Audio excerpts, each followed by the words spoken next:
Ləçəklərin içində gizlənmiş bir Avropa nağılı. Bu kiçik ölkə dünyanın ən böyük güllər bazarına, dənizlə mübarizəyə qalib gəlmiş şəhərlərə və velosipedlə yaşayan insanlara ev sahibliyi edir. Bəs külək dəyirmanları, kanallarla dolu Amsterdam və rəngarəng tülpan tarlalarının arxasında necə bir həyat yatır? Bu videoda Niderlandın həm tarixi, həm bugünkü cazibəsini bir yerdə kəşf edəcəyik. Hazırsınızsa, başlayaq.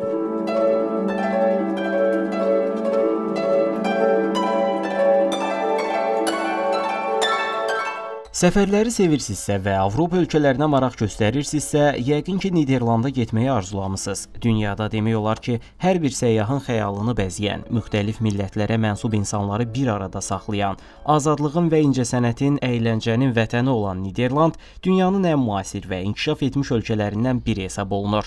Niderland, Qərbi Avropada yerləşən və eyni zamanda müxtəlif adalara sahib olan krallıq ölkəsidir. Bu ölkədə parlamentli monarxiya üsul idarəsi mövcuddur və əhalisinin kökləri qədim German tayfalarına dayanır. Niderland tarixçiləri 1600-cü illəri ölkənin qızıl dövrü kimi dəyərləndirirlər. Həmin dövrdə Avropanın bir çox ölkəsində avtoritar rejimlər güclənmişdi. Müharibədən qaçan Avropalı varlılar və ziyalılar Niderlanda köçmüş, bununla da ölkə çox mədəniyyətli bir quruluşa çevrilmişdi.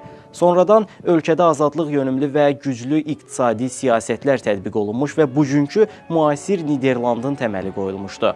Əlavə olaraq, kəşflər dövründə də çox yaxşı faydalanaraq qurduqları ticarət şəbəkələri ilə böyük bir cazibə mərkəzinə çevrilmişdilər. Həqiqətən, bugün Hollandlar sahib olduqları rifah və xoşbəxtlik səviyyəsi ilə qibtə ediləcək xalqlardan biri sayılır.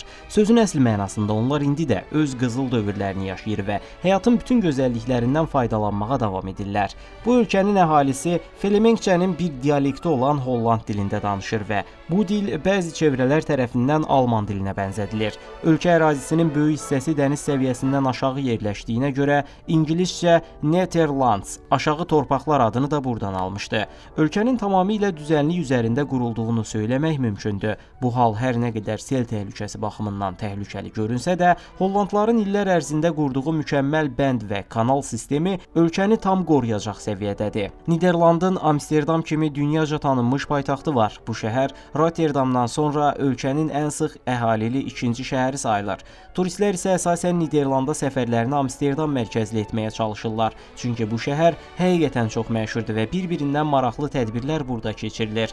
Məsələn, dünyanın ən yaxşı orkestri hesab edilən Hollandiya kral musiqiçiləri bu ölkədə böyük maraq görür. Həmçinin dünyaca məşhur Red Street də bu şəhərdə yerləşir. Zənnimcə Amsterdamı ziyarət edib qırmızı küçəni görmədən geri dönən turist yoxdur. Digər tərəfdən Amsterdamda insanlardan çox velosiped görsəniz təəccüblənməyin, çünki bu ölkə velosiped istifadəsinin ən geniş və ən təhlükəsiz olduğu nağılları xatırladan ölkələrdən biridir. İnsanlar avtomobil, tramvay və ya avtobus əvəzinə velosipedlə hərəkət etməyə üstünlük verirlər. Buna görə də ölkədə bol sayda velosiped yolları görmək, bir yerdən digər yerə sürətlə velosiped sürən yerli insanlarla rastlaşmaq mümkündür. Şəhərdə bir başqa diqqət çəkən məqam isə budur. Amsterdamda evlər adətən bir-birinə bitişik və dar şəkildə inşa olunur. Çünki şəhərlərdə evlərin eni artdıqca vergilər də yüksəlir. Buna görə də iki bina arasındakı məsafə demək olar ki, yoxdur. Bu ölkəni maraqlı edən daha bir çox amil mövcuddur. Məsələn, Amsterdamı tort kimi dilim-dilim ayıran yüzlərlə kanallar və minlərlə körpü var. Hətta insanlar oradakı külək dəyirmanlarını və təbiətlə iç-içə olan möhtəşəm memarlığı görəndə öz ölkələrinə qayıtmaq istəmirlər.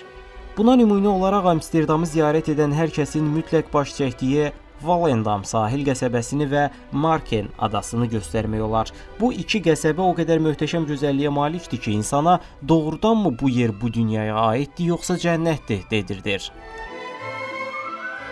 Möhtəşəm təbiətinə və unikal memarlığına baxmayaraq, əlbəttə ki, bu ölkənin də çatışmaz tərəfləri var. Məsələn, Niderlanda getsəz, yemək mədəniyyəti baxımından bir qədər məyus ola bilərsiniz. Azərbaycan mətbəxindən fərqli olaraq burada o qədər də çox çeşid tapa bilməyəcəksiniz. Bəlkə də soyuq iqlimlərinə görə zəngin mətbəx mədəniyyəti formalaşmayıb. Ənənəvi yeməkləri əsasən ət, kələm və kartof ətrafında cəmləşir desək, yanılmarıq. Amma yenə də ora gedəndə dadmalı olduğunuz bir vacib məhsul var. Bu da Holland pendiridir. Çox güman ki, bütün gün yaşıl otlaqlarda otlayan inəklərin südü ilə hazırlandığı üçün pendirləri inanılmaz dərəcədə ləzzətlidir. İsveçrə ilə birlikdə dünyaya ən çox pendir ixrac edən ölkələr sırasındadılar. Pendirləri adətən yumşaq və süd qoxulu olur, amma yaşlandıqca müxtəlif növləri meydana çıxır. Əlavə olaraq müxtəlif ədviyyatlarla dadlandırılmış pendirlər də çox məşhurdur və geniş satılır.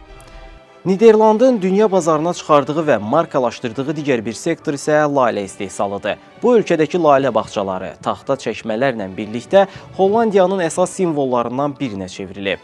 Amsterdam şəhər mərkəzindən bir qədər uzaqdakı lalə bağçalarına getsəniz, orada təkcə lalələr deyil, min bir rəngdə digər çiçəklər də görə bilərsiniz. Yaxud şəhər mərkəzində qalaraq Klompen adlanan taxta çəkmələrə və digər suvenir məhsullara da baxa bilərsiniz. Əgər getsəniz və alış-veriş etmək istəsəniz, şəhər mərkəzində kredit kartları keçsə də, kənd və ucqar bölgələrdə kredit kartlarının keçmədiyinin şahidi ola bilərsiniz. Bəs Niderland insanları necə insanlardılar? Bir çoxlarına görə Hollandlar son dərəcə açıq fikirli və nəzakətli insanlardır. Məsələn, restoranlarda ofisiantlar yüksək səslə deyil, sakit şəkildə çağırılır və bu məsələyə xüsusi diqqət yetirilir. Hətta mümkün qədər əl işarələri ilə çağırmaq bir ədəbsizlik sayılmır, əksinə vacib etik qaydadır. Bundan əlavə onlar şişirdilmiş tərifləri sevməzlər və insanlara adları ilə müraciət edərlər. Lakin bir Hollandla səmimi münasibətiniz varsa, alışmadığınız salamlaşma formasına rast gələ bilərsiniz. Normalda sağ və sol yanaq olmaqla 2 dəfə öpüşülən salamlaşmalar Niderland üçün biraz fərqlidir. Sağ, sonra sol, sonra yenə sağ olmaqla 3 dəfə öpüşülür. Əlavə olaraq, əgər orada xidmət sektorunda işləyəcəksinizsə, çayavoy məsələsini unutsanız yaxşı olar. Çünki Hollandlar xidmət göstərməyin restoran və kafelərdə çalışanların əsas vəzifəsi olduğunu düşünürlər və çay pulu verməyi zəruri saymırlar. Holland kişilər dünyanın ən uzun boylu insanları arasında göstərilir və pivəyə olduqca düşkün olduqları bildirilir. Hətta Avropanın ən böyük pivəxanaları bu ölkədə yerləşir. Niderland eyni cinsdən olan şəxslərin evliliyini qanuniləşdirən ilk ölkələrdən biridir. 2001-ci ildən bu yana insanlar burada eyni cinslərlə evlənə bilirlər. Dini baxımdan isə əhali əsasən xristianlığa meyilli görünür. Buna baxmayaraq, ölkə əhalisinin yarısına yaxını özünü heç bir dinə mənsub saymır. Peşə sahəsində isə insanlar gəmiçilik, balıqçılıq, ticarət və bankçılıq kimi sahələrdə çalışır və kənd təsərrüfatında da yüksək texnologiyalardan istifadə etməklə bir çox məhsul ixrac edirlər. Avropada işsizlik səviyyəsi ən aşağı olan ölkələrdən biri kimi tanınır və az saylı əhalisinə baxmayaraq dünya iqtisadiyyatına istiqamət verir. Niderlandda digər ölkələrdən fərqli olaraq idarəetmə Amsterdamdan aparılmır. Keçmişdə müharibə canilərinin mühakimə edildiyi və dünyada hələ də ədalətin mövcud olduğunu isbat edən Lahey Beynəlxalq Ədalət Məhkəməsi bu ölkənin idarəetmə mərkəzidir. Bura eyni zamanda Birləşmiş Millətlərin ən mühüm diplomatik mərkəzlərindən biridir. Bu məhkəmənin qəbul etdiyi bütün qərarlar onu tanıyan ölkələr tərəfindən keçərli hesab olunur. Bəs Azərbaycandan Niderlanda necə getmək olar? Şərtlər və xərclər nədən ibarətdir? Son olaraq buna baxaq. Azərbaycan vətəndaşları Niderlanda getmək üçün Şengen vizası almalıdır. Bakıdan Amsterdam və ya digər şəhərlərə birbaşa və ya tranzit reyslər mövcuddur. Qiymətlər və reyslər mövsümə görə dəyişir. Əgər təhsil və ya iş məqsədi ilə gedirsinizsə, universitetdən qəbul məktubu və ya iş dəvəti, həmçinin Niderlandda qalacağınız yer haqqında məlumat təqdim olunmalıdır. Şengen vizası ilə 90 günədək qalmaq mümkündür. Daha uzun müddət qalmaq üçün müvafiq uzun müddətli viza və ya icazə alınmalıdır. Belə, video haqqında fikirlərinizi və məndən hansı ölkələrdən danışmağımı istədiyinizi şərh bölməsində paylaşmağı unutmayın. Dünyanı birlikdə kəşf edəcəyik. Bu səbəbdən yeni videolarımı qaçırmamaq üçün kanalıma abunə olun. Növbəti videoda görüşənədək sağ olun.